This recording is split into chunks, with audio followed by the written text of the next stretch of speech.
Good YouTube, Quinn Wade coming to you with that instant basketball analysis on Analysis Playground on YouTube, exclusively on air forever.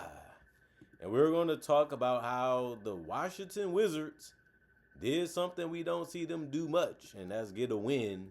They're 13-35 now, and 9-16 at home. The Kings are 12-39 and 3-23 on the road. Washington won the first quarter 23-14. Second quarter was won by the Kings 34-30. They also ended up winning the third quarter. The Wizards did 35-34, and then they lost the fourth quarter 30-28. They only won this game by 4. Big basket from Will Riley and Scala Bissiere a couple times. Hit a big three and a shot in the paint. Was able to keep them afloat and allow them to hit some free throws to close out the game. 116-112 show you how tough it can be to win. 12-39 for the Kings, 3-23 on the road. Shows you that they're struggling to get their wins too. But Precious Achiuwa had a nice dunk in this one deep in the paint over Marvin Bagley. He went 2 of 7 from the field. Other than that, and then he had 5 points, and because he made a 3. And 9 minutes is not that much time, and it's unfortunate for him and the Kings. But he did still have 4 rebounds, 1 turnover, no personal fouls, and was a minus 11 and plus minus. And 3 of his 4 rebounds was offensive. No Sabonis, for the people that care about that. He did not play in this one. So Renard gets to start at center. 27 minutes, 14 points, 6 of 9 from the field, 1 of 1 from 3. 1 of 2 from the free throw line. Got all the easy, nice, soft baskets to go. And was able to hit a tough 3. Even though it was open, it's still hard to make those still. But he only had 6 boards, 1 assist, 2 turnovers, 1 still in the block. 3 offensive rebounds, 4 personal fouls, and was a -1 and plus minus. You just happy that he scored in double figures and kept finding ways to get open enough to be able to take the good looks that was generated for him. DeMar DeRozan ended up playing 33 minutes. He had that drive going, but he also had that mid-range going. And if you don't foul him, he was making them anyway in this game. He also made a 3. He only took 1. And he went 10 of 16 from the field, 11 of 12 from the free throw line. He had 32 points. He also had 2 rebounds, 5 assists, 3 turnovers in the block, 1 personal foul, and was a -14 and plus minus. And Zach LaVine led him, had game high, 35 points. You know he can do that because he can really shoot. He went 4 of 10 from 3, some step backs in there, some drives, some mid-ranges, 13 to 26 from the field to get to 35. And he only took 35 minutes. The 35 minutes was game high for the Kings too.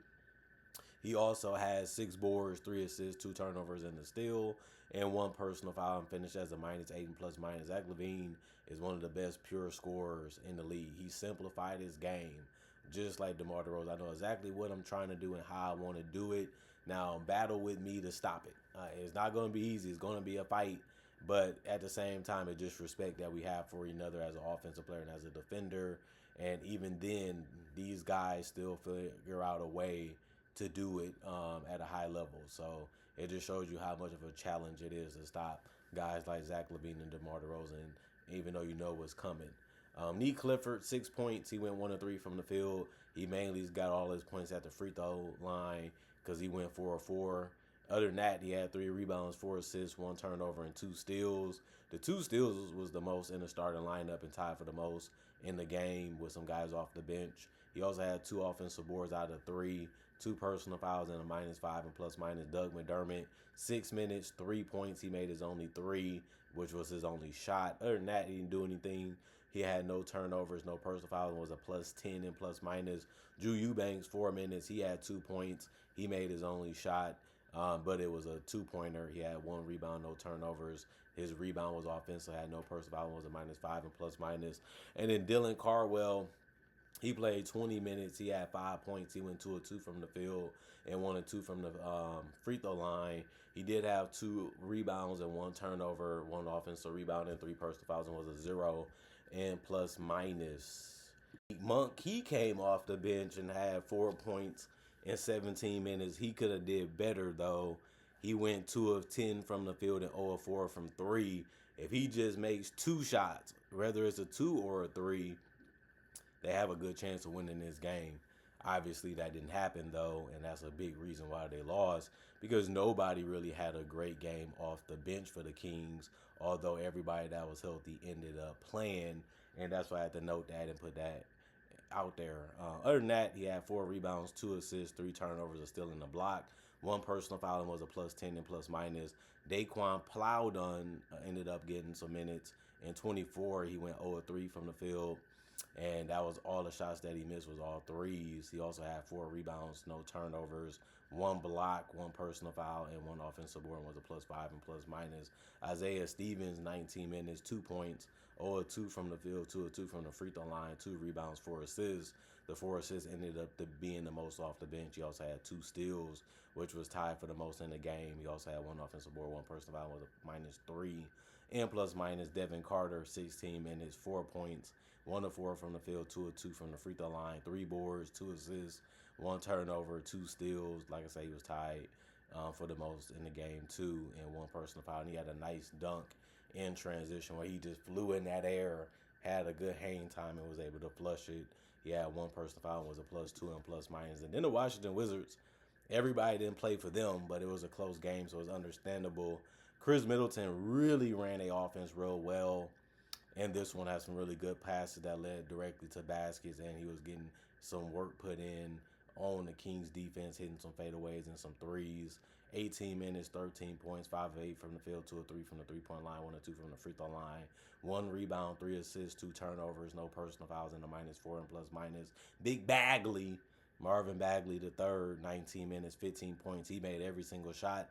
The hardest shot he took was a 3, which he did make, and that was only 1. He also had 5 boards, 2 assists, no turnovers, a steal in the block, 1 offensive rebound, 2 personal fouls, and was a -10 and plus minus. Keyshawn George, 19 minutes, 6 points, 3 of 6 from the field, 0 of 1 from 3. He did have 1 rebound, 2 assists, 2 turnovers in the block, 1 personal foul in the -2 and plus minus. We know he can score, we know he can drive, we know he can pull up a little bit. He's just slowly figuring out everything else. Carlton Bub Carrington got to start. He played 23 minutes. He only had 6 points too, but he went 2 of 7 from the field and 2 of 6 from 3. Since he made 2 3-pointers, that's how he finished with 6 points. He did have 6 assists. He can run the offense a little bit. He can find guys early and often, and that's something you have to be happy about. 2 rebounds, 1 turnover, 2 personal fouls in the -1 and plus minus. And then, of course, Bilal Koulibaly, good that he's healthy again. 21 minutes, 15 points for him, 5 of 9 from the field, mainly drives is how he got it done, besides going 5 of 5 from the free throw line.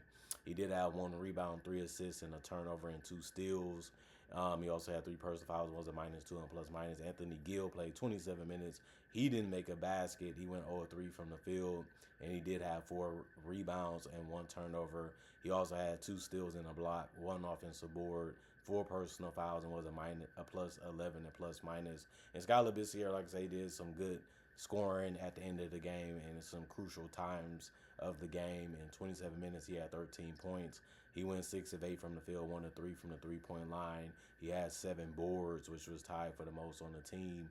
He also had 2 assists, 1 turnover, and 2 steals, which was tied for the most on the team with Anthony Gill and Bilal Koulibaly.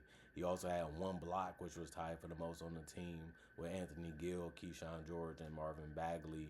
But he also had 2 offensive boards out of the 7. 2 personal fouls, was a +6 and plus minus. His size, his length, and his mobility is really good as a big, and he is a modern day big that can stretch the floor.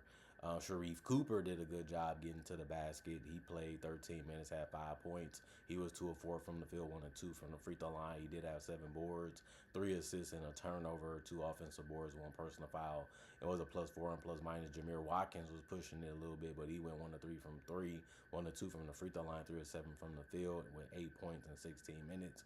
He had 6 boards, no turnovers, and a steal.